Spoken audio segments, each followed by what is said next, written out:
মধ্যম স্থানে রয়েছে। বাজিতপুরে রয়েছে উন্নত মানের স্বাস্থ্য ব্যবস্থা, বাজিতপুরে রয়েছে জেলখানা, বাজিতপুরে রয়েছে শিক্ষাক্ষেত্র, অনেক স্কুল এবং কলেজ রয়েছে। সব দিকে বিবেচনা করে আমাদের বাজিতপুর জেলা হওয়ার যোগ্য। আমরা আমাদের এই অধিকার আদায়ের জন্য আজকে রাজপথে নেমেছি।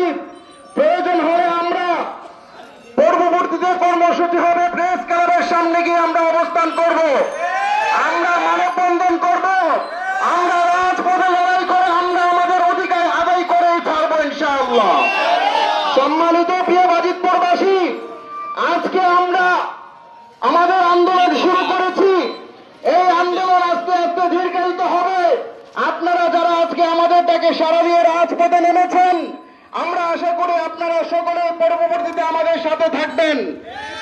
আজকে আমাদের সাথে একত্রতা পোষণ করেছেন আমাদের এমপি মার্কেটের ব্যবসায়ী বৃন্দ এবং নূর মার্কেটের ব্যবসায়ী বৃন্দরা, তারা মানববন্ধনে অংশগ্রহণ করেছেন।